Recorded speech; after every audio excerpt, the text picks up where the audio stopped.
हिंदू पौराणिक कथाओं के 5 बड़े खलनायक जिनके कारण बदल गया इतिहास।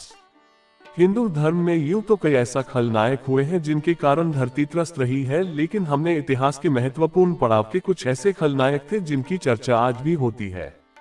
ऐसे ही 5 खलनायकों के बारे में संक्षिप्त जानकारी आज हम दे रहे हैं। पहला, हिरण्याक्ष। हिरण्याक्ष भयंकर दैत्य था। वह तीनों लोकों पर अपना अधिकार चाहता था।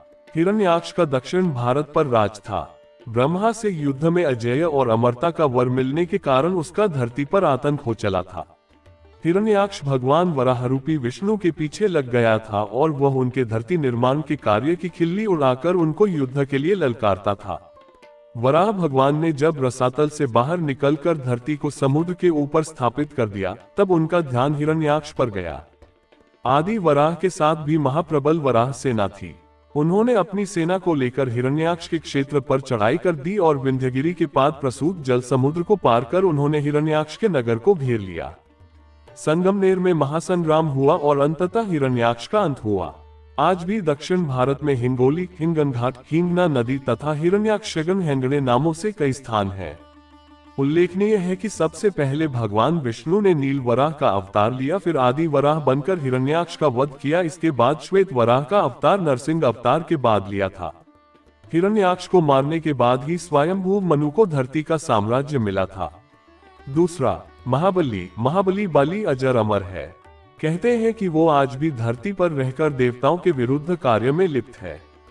पहले उसका स्थान दक्षिण भारत के महाबलीपुरम में था, लेकिन मान्यता अनुसार अब मरुभूमि अरब में है, जिसे प्राचीन काल में पाताल लोक कहा जाता था। अहिरावण भी वहीं रहता था। समुद्र मंथन में उसे घोड़ा प्राप्त हुआ था, जबकि इंद्र को हाथी। उल्लेखनीय है कि अरब में घोड़ों की तादाद ज्यादा थी और भारत में हाथियों की। शिवभक्त असुरों के राजा बाली की चर्चा पुराणों में बहुत होती है। वह अपार शक्तियों का स्वामी लेकिन धर्मात्मा था। वह मानता था कि देवताओं और विष्णु ने उसके साथ छल किया। हालांकि बाली विष्णु का भी भक्त था। भगवान विष्णु ने उसे अजर अमर होने का वरदान दिया था। हिरण्यकश्यप के 4 पुत्र थे, अनुहल्लाद, हल्लाद, भक्त प्रहलाद और सहलाद। प्रहलाद के कुल में विरोचन के पुत्र राजा बाली का जन्म हुआ।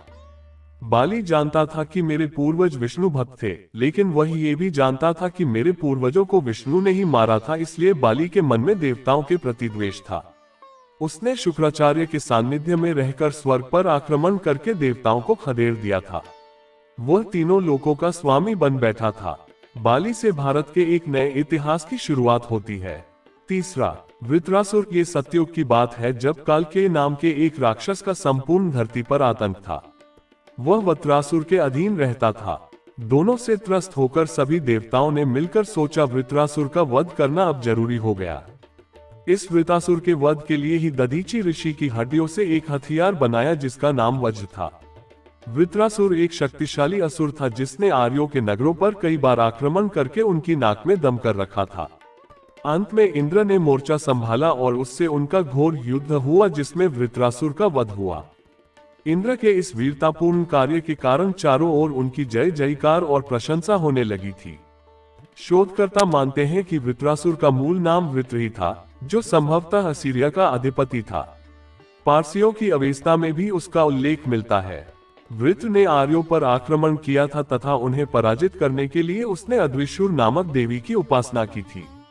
इंद्र और वृत्रासुर के इस युद्ध का सभी संस्कृतियों और सभ्यताओं पर गहरा असर पड़ा था। तभी तो होमर के इलियड के ट्रॉय युद्ध और यूनान के जियोस और अपोलो नामक देवताओं की कथाएं इससे मिलती जुलती हैं।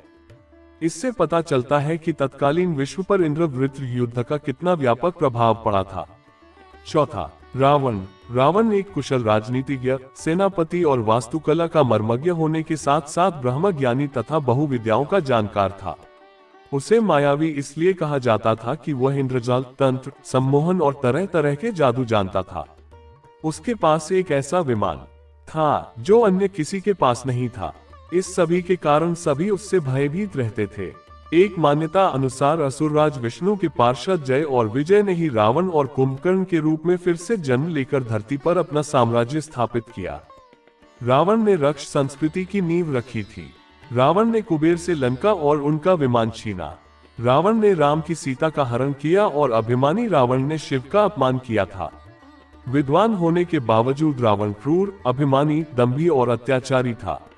हालांकि राम या रावण के काल में और भी बहुत सारे खलनायक थे, लेकिन रावण उन सभी में अग्र था। 5वां, जरासंध भगवान कृष्ण के मामा थे कंस।